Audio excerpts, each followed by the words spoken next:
Hi everyone, welcome to lecture number 9 of the problem solving session for the post harvest operation and processing of fruit, vegetables, spices, and plantation crop products. So, this is the problem solving session for the module number 9. And how this will work is that I will be taking questions related to this module and we'll be discussing the answers together so that you have a idea of how the questions will be prepared for this module, and you can test if you have understood the material properly or not. So without further ado, let's move on to the first question. So the first question is that you have to identify the correct statement about the decontamination of spices. So, and there are four options. First is ethylene oxide fumigation is efficient but has a toxicological concerns. Two is vacuum assisted steam processing reduces volatile oil content. Three is irradiation changes the physical properties of spices. And four, all consumers readily accept irradiated products. So from this question, you have to identify the correct statement about the decontamination of spices. So before spices are packed and sold, they have to be decontaminated so that you don't, allow for microbial contaminations from taking place while they are stored, right? Because they are stored for a long time, right? um, for months and for maybe even a year, etc. So they have to be decontaminated before they are packed and stored. So you have to identify the correct statement about decontamination of spices. So let's see what the correct answer is first.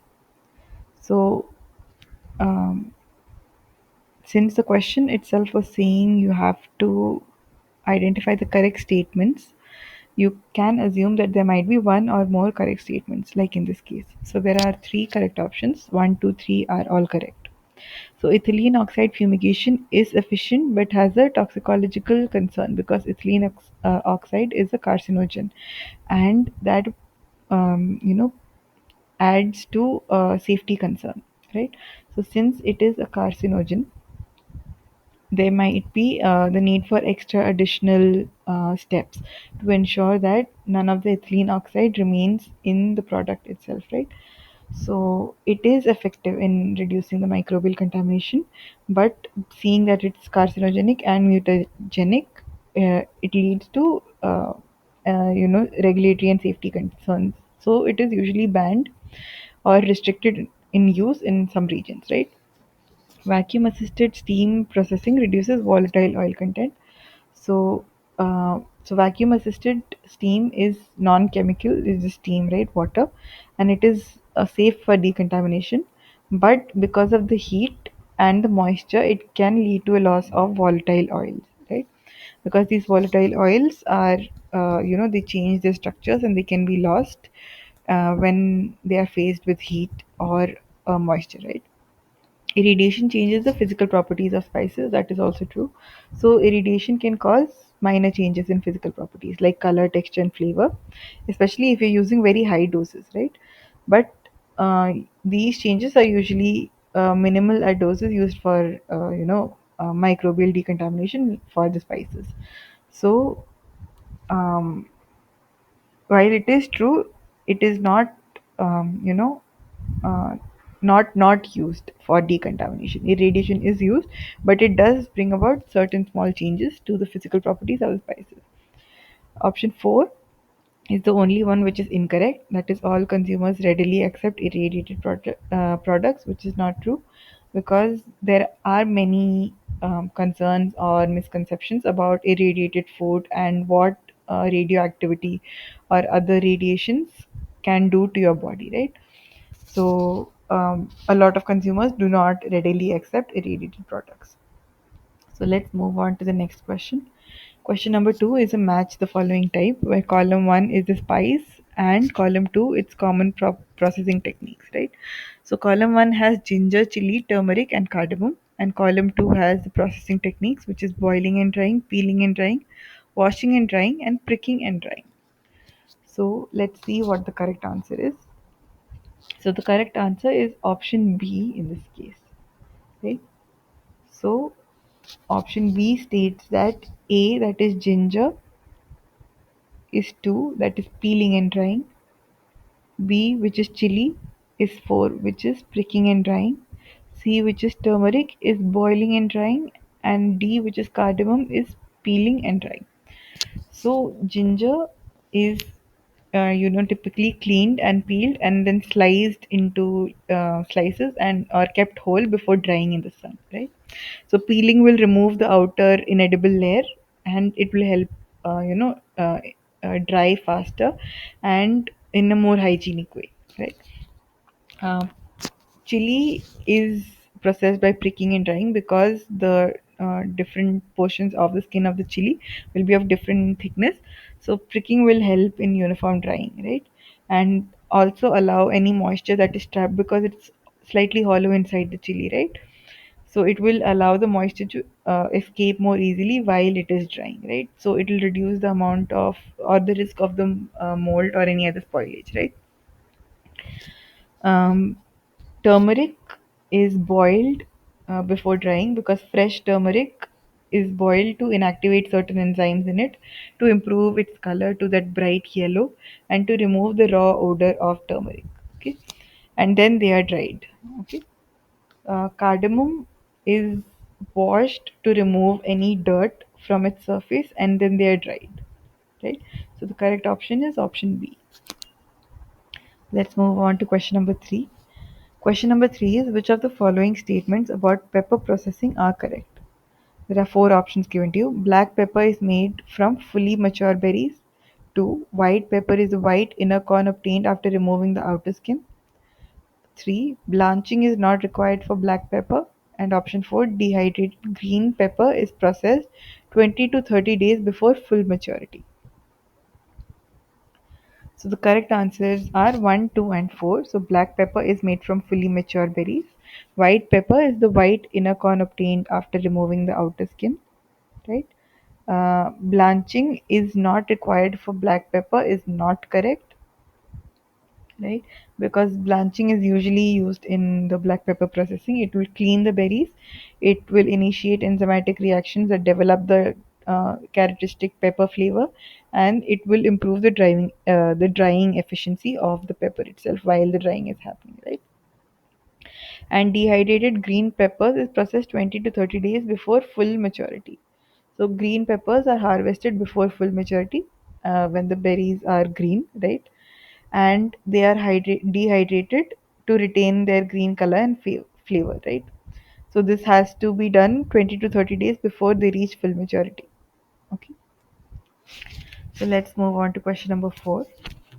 Question number 4 is, which of the following statements is statements about turmeric processing is or are correct? Again, there might be multiple correct answers. There can be one correct answer. There are 4 options given to you. Fresh rhizome are boiled until soft. Option 2, polishing helps remove wrinkles and improve appearance. Option 3, turmeric is dried in layers of 5 to 7 centimeter thickness for 10 to 12 days. And 4, splits are the central mother rhizome. So let's see the answer. The first 3 options are correct and option 4 is incorrect. So fresh rhizomes are boiled until soft. It will remove that raw flavor and the raw odor from it. It will help maintain its color, right? Once they are boiled and um, dried, right? Yeah. What happens is they become slightly, rough and wrinkly on the surface. So the polishing is of these rhizomes is done usually using manual rubbing or mechanical drum polishing, and this will remove the any rootlets that are left and any rough skin that is left. Okay, so it becomes the surface of the turmeric becomes smooth, right? And this helps in increasing the marketability because it's much more visually appealing to the customers, right? Turmeric is in fact spread in a layer of about 5 to 7 centimeter thick and dried for about 10 to 12 days so that it dries properly. The only option that is not correct in this is that splits are the central mother rhizome, which is not correct. So, um, the turmeric has fingers, bulbs, and splits. So, fingers are the lateral branches. So, in this case, if this is the central part and these are the because it's a rhizome, right? So this is the bulb. The central part is the bulb, which is the mother rhizome, which is usually ovate in shape, and they are usually shorter in length, okay, and having a larger diameter than the fingers, okay, and they are the lateral branches or the daughter rhizomes, which are detached from the central rhizome before any processing is done, right? And splits are the bulbs that have been split into halves or quarters to facilitate the drying and the curing, right? So splits are not the central mother rhizome; they are the cuts that have been made to the bulbs, uh, so that they can be processed much more easily, right? So let's move on to the next question, which is question number 5. Which of the following statements about grinding process of spices are correct? So there are four options given to you. Option 1 is grinding is the process of size reduction using mechanical forces. Option 2, conventional grinding generates significant heat. Option 3, grinding spices increase their moisture content. And option 4, cryogenic grinding uses low temperature to prevent loss of volatile oils. So let's see what the answer is. So you have to find out which option is incorrect, and the only option that is incorrect is option 3. So let's move through them one by one. Grinding is the process of size reduction using mechanical forces. So using mechanical force, you are reducing the size of something, right? So if you have uh, imagine chili, so it's larger in size at the beginning, and when you grind it using a mortar pestle or using a blender, right, it becomes smaller in size, right? And because the grinding requires a lot of input of kinetic energy, it generates significant heat, right? And cryogenic, and this heat, what happens is, if the spice has some volatile oils that is required for us, this heat might denature them and make them lead to a loss of these volatile oils. So cryogenic grinding, in which grinding is performed under very low temperatures, is used to prevent the volatile oils. So that's why 1, 2 and 4 are correct, and option 3 is incorrect. Grinding spices increases the moisture content, which is not correct. Grinding spices usually leads to a little decrease in the moisture content than increase, right? So let's move on to question number 6. You have to choose the correct statement from the following with respect to processing of spices. There are four options given to you. Turmeric powder should be packed in UV protective packaging and stored in appropriate conditions. 2. Red chilies are passed into 3 rounds of grinder to obtain fine chili powder, which does not need sifting operation.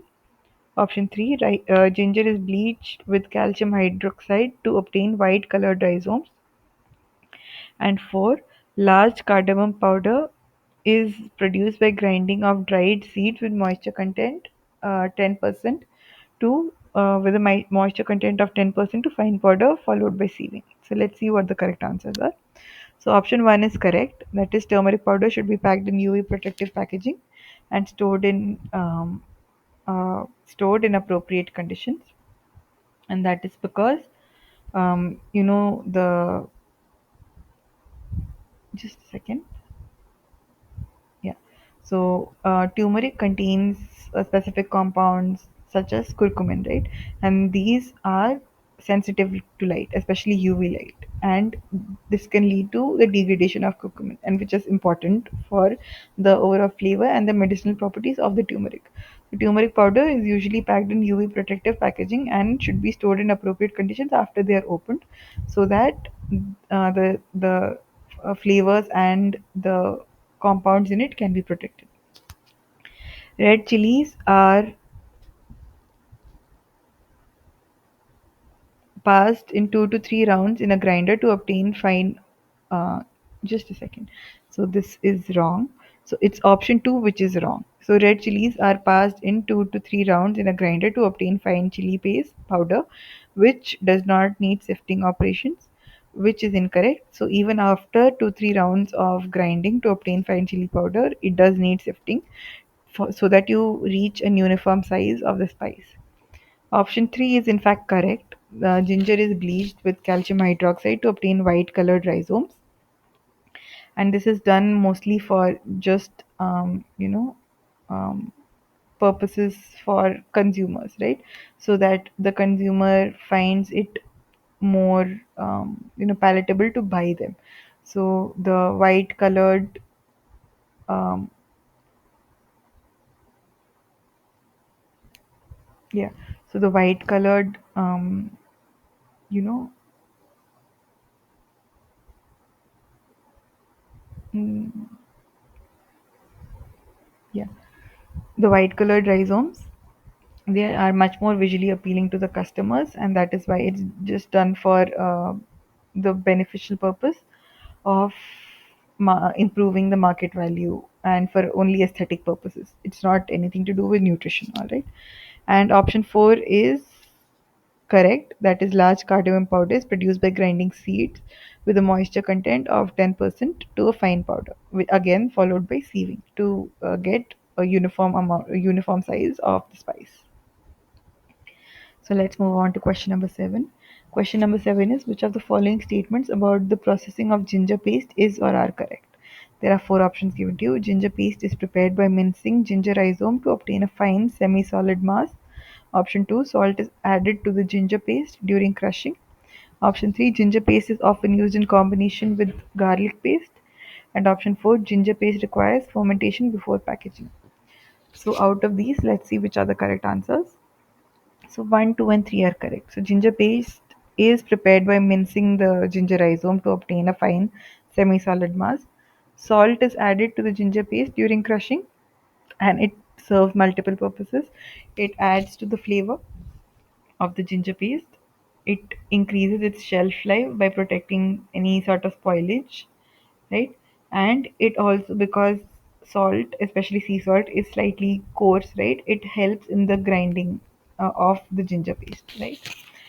Uh, Ginger paste is often used in combination with garlic paste, which is correct. So, in a lot of cuisines, ginger and garlic are both staples to certain dishes, right? So they are used together. So it makes sense for the ginger garlic paste to be combined so that you can use it directly, right? And ginger paste requires fermentation before packaging is incorrect. Ginger paste does not require any fermentation before packaging, right? Let's move on to question number 8, which is a match the following sort of question, where column 1 has spice paste and column 2 has its common use. So column 1 has the options green chili paste, ginger paste, garlic paste, tamarind sauce, and column 2 has chutney and desserts, marinades and dips, vegetable dishes, and curries and sauces. So let's see what the correct answer is.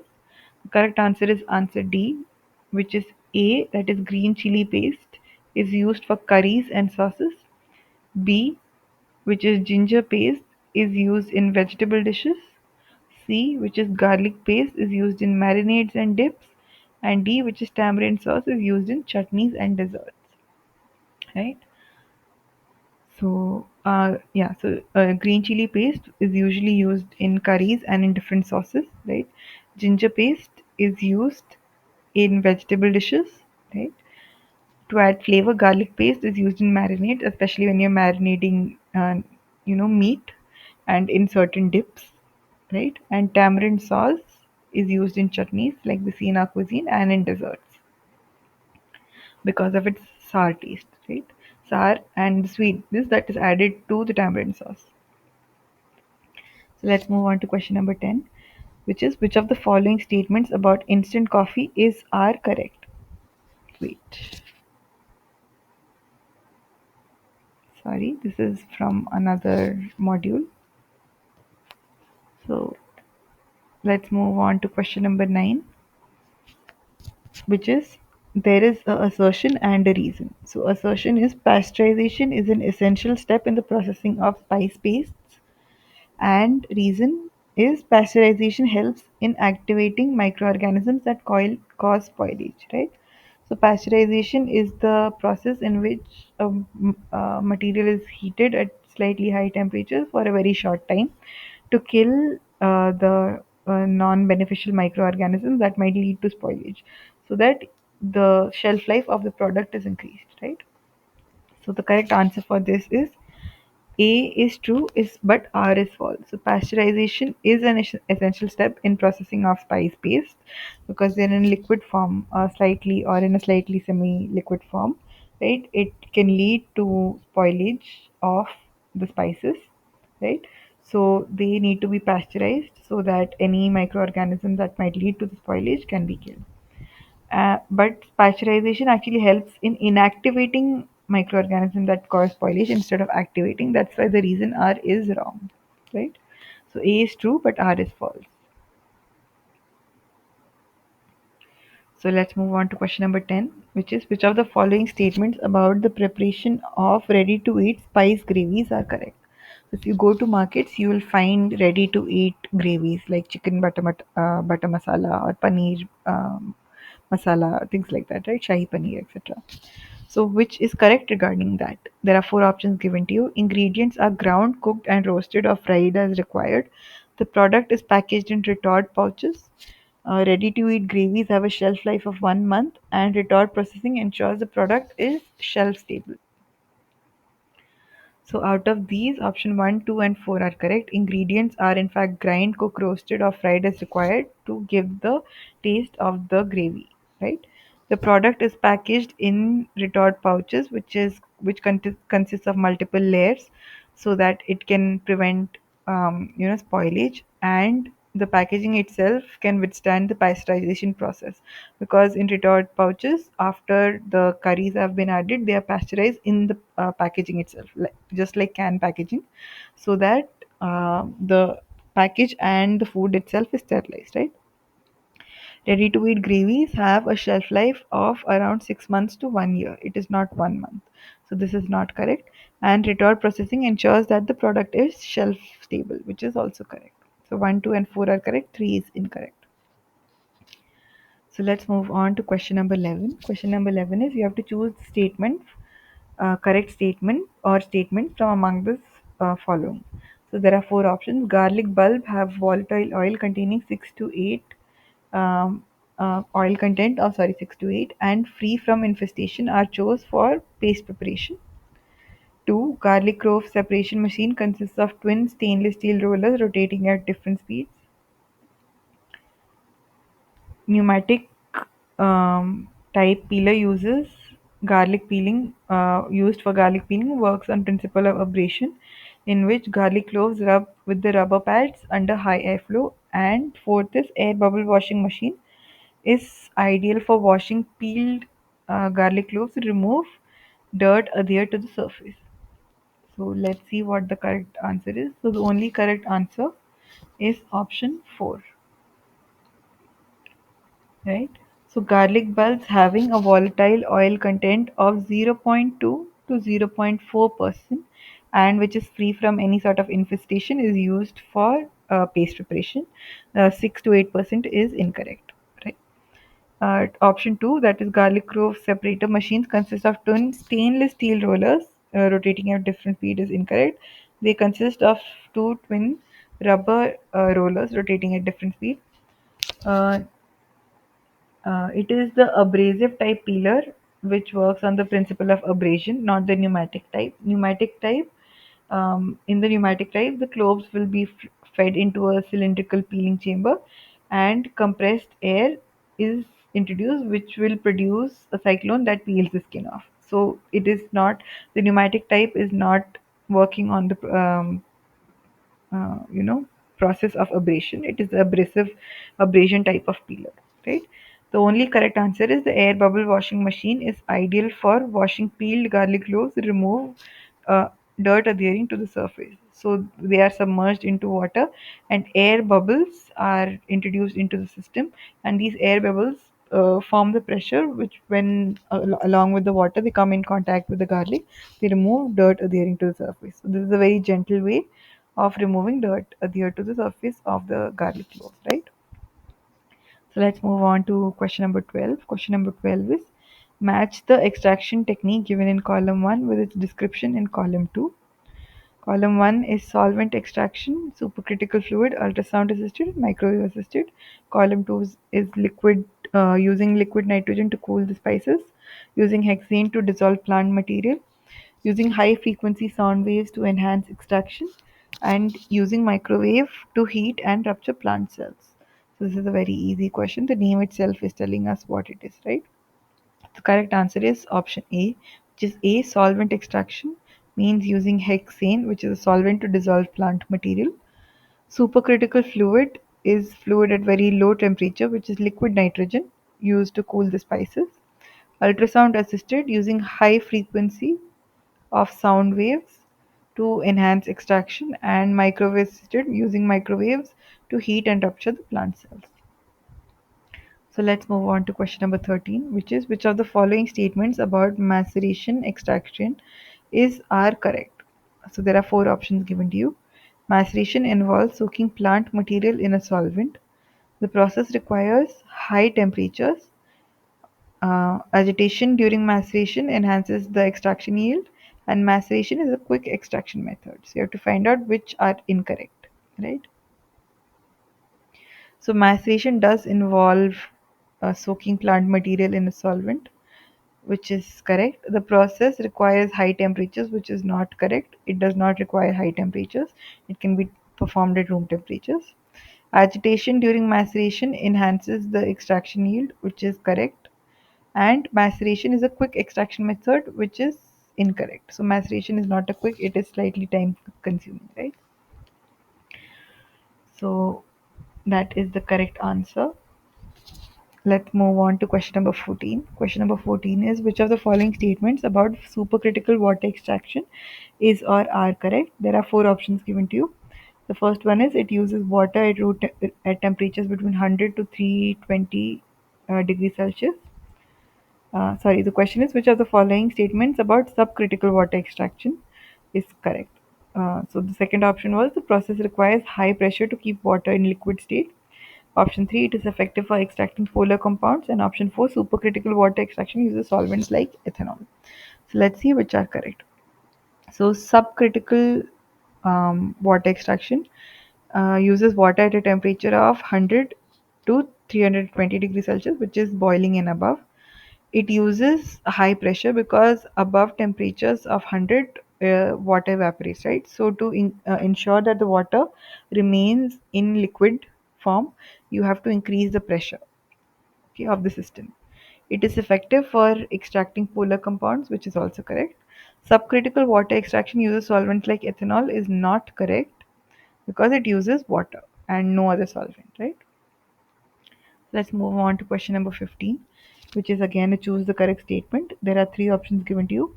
Pulsed electric field assisted extraction is a non-thermal process which preserves heat-sensitive compounds. Option 2, application of electric pulse at moderate electric fields on the food matrix results in electroporation due to lower transmembrane potential. And option 3, electroporation increases the permeation across the cell membrane, facilitating the release of intercellular compounds. So the correct answers are 1 and 3. So pulse electric field assisted extraction is non-thermal because no heat is involved, which preserves heat sensitive compounds. So since no heat is involved, the extraction process does not lead to loss of any heat sensitive compounds, right? Application of electric pulse at moderate electric fields on the food matrix results in electroporation due to higher transmembrane potential, not lower transmembrane potential. That is why this is incorrect. So what happens is the electric field causes the cells to have pores on them, right?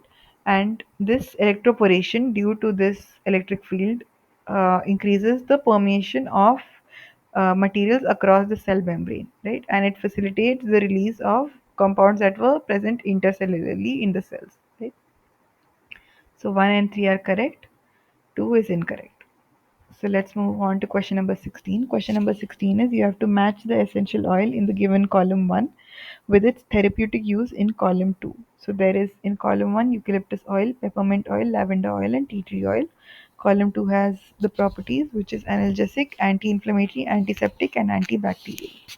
So let's see what the correct answer is. The correct answer is option B, which is A, that is eucalyptus oil is anti-inflammatory. B, which is peppermint oil, is an analgesic because of the presence of methanol in it, right? Sorry, menthol in it. It acts as an analgesic, that is a pain reliever, right? So, just a second.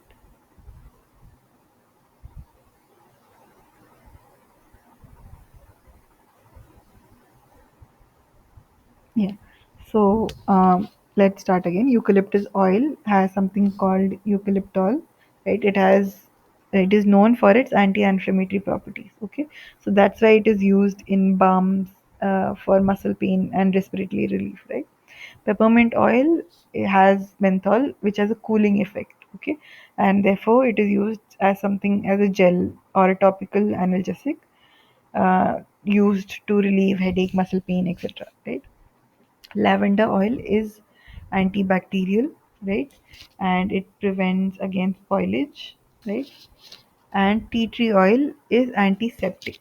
So tea tree oil is it's known for its antiseptic properties and is used for treating cuts, acne, fungal infections, etc. and skin irritations, right?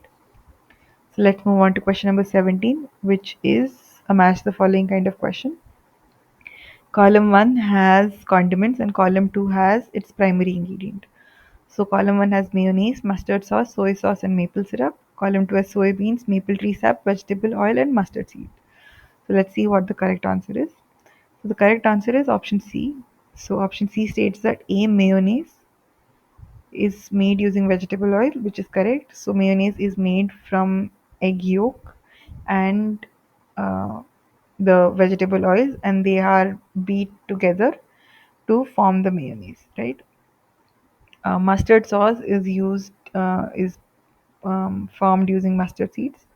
Soy sauce is formed using soybeans, and maple syrup is formed using maple tree sap, right?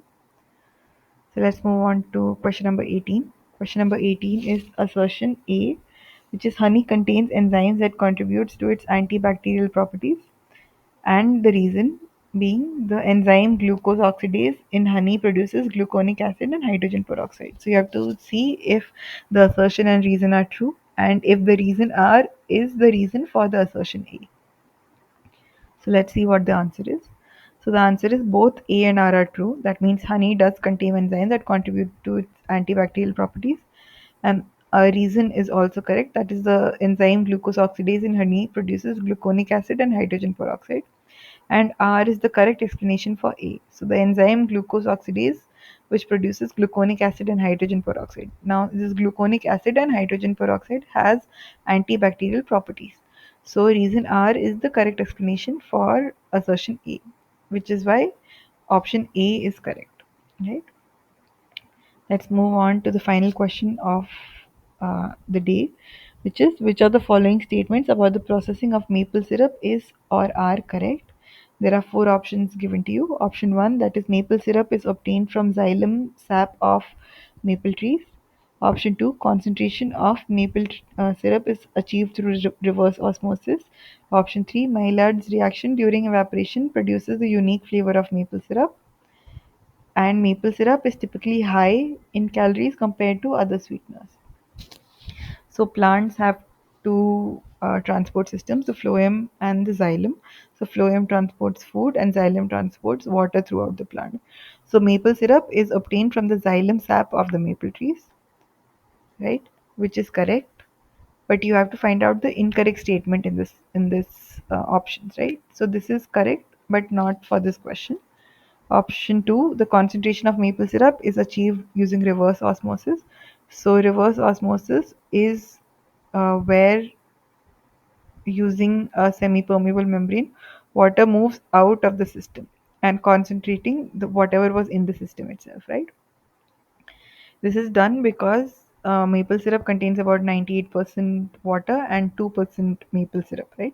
So you have to concentrate it. So if you do it using boiling to remove or evaporating the water, what happens is it requires a larger amount of energy to do it, and also the flavors become not great because boiling or evaporating for a long period of time will result in the burning of the compounds that make up the maple syrup, right?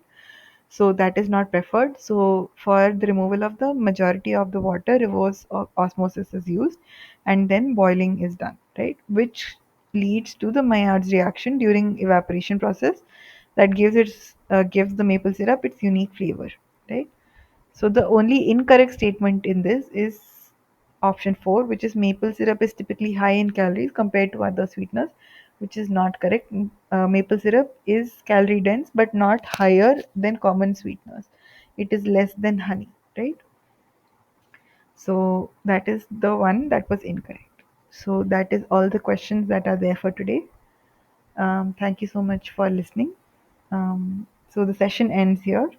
This was the last question. I'll be staying on the call for if there are any others joining. Thank you so much for listening.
Hi, can you hear me?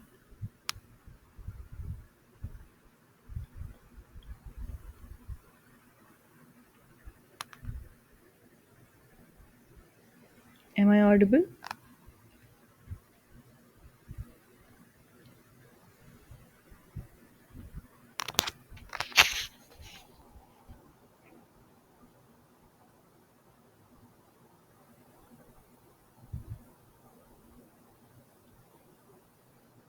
Arun, am I audible? Yes, ma'am. All right. So, do you want me to start from? I finished the session for today. Do you want me to start from the first question? And you can try answering the questions. And then, if you're not comfortable unmuting yourself, you can write it in the chat box.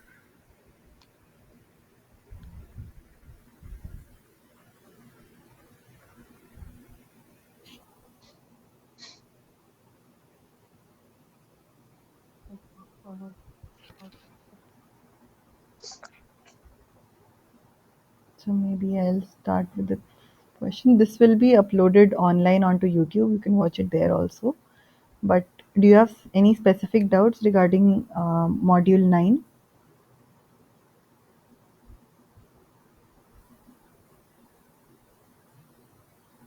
The module was about spices, if you remember.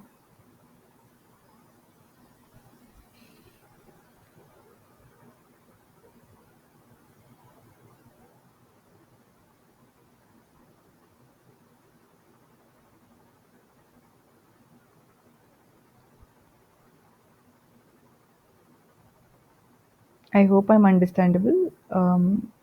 You can just write your answers in the chat. I'll read it if you don't want to unmute yourself. Do you have any specific doubts in this module?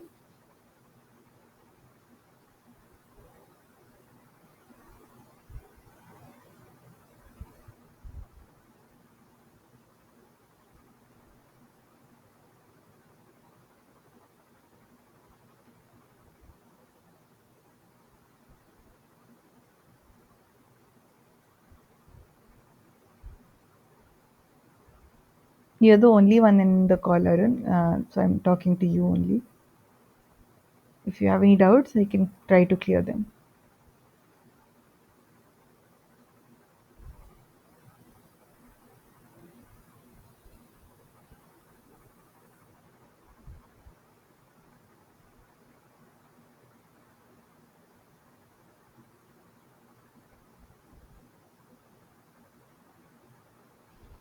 I would like some engagement so that I know I'm audible and you are able to understand what I'm saying.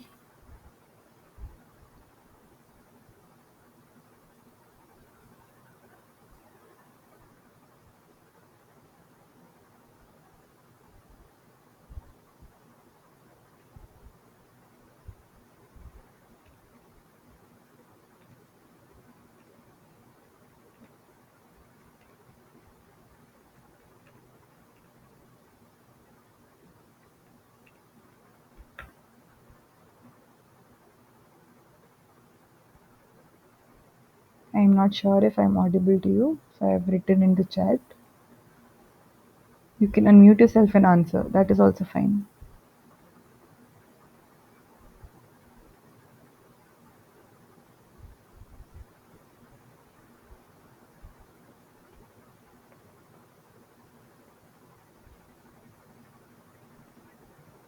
Is it a network problem? Like, are you not able to hear me? Or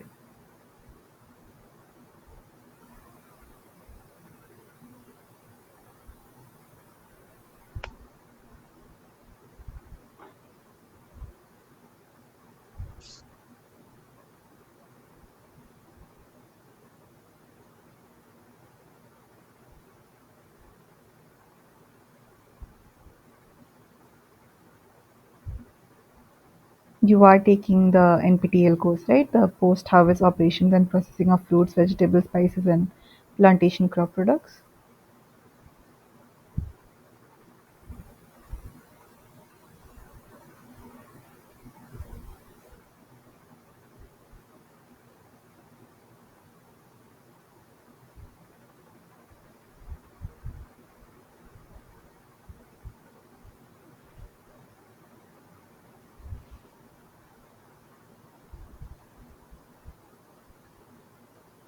You're not answering anything I'm asking.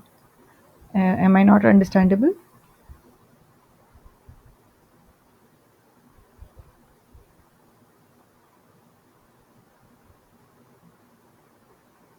Hello ma'am. Hello. Yes, I can hear you. Ma'am आपकी आवाज आ रही है actually ma'am. हमारे area में तो rainy day चल रहा है ना, तो क्या चल रहा है? मैम बारिश हो रहा है, बारिश हो रहा है। अच्छा, तो आपको मॉड्यूल 9 में कोई स्पेसिफिक डाउट है जो मैं आपको क्लियर कर सकूं? क्योंकि आज का सेशन तो मैंने ले लिया है, ये यूट्यूब में अपलोड हो जाएगा, आप वहाँ से देख सकते हैं चाहिए तो। अगर आपको कोई स्पेसिफिक डाउट है तो मैं क्लियर कर सकती हूँ। नो मैम, नो मैम, कोई नहीं। नहीं है तो ये यूट्यूब में डाउनलोड आई मीन अपलोड हो जाएगा, आप वहाँ से देख सकते हैं चाहिए तो, जब आपको फ्री टाइम होगा तो। Yes ma'am. ठीक है, हाँ। Thank you ma'am. Thank you.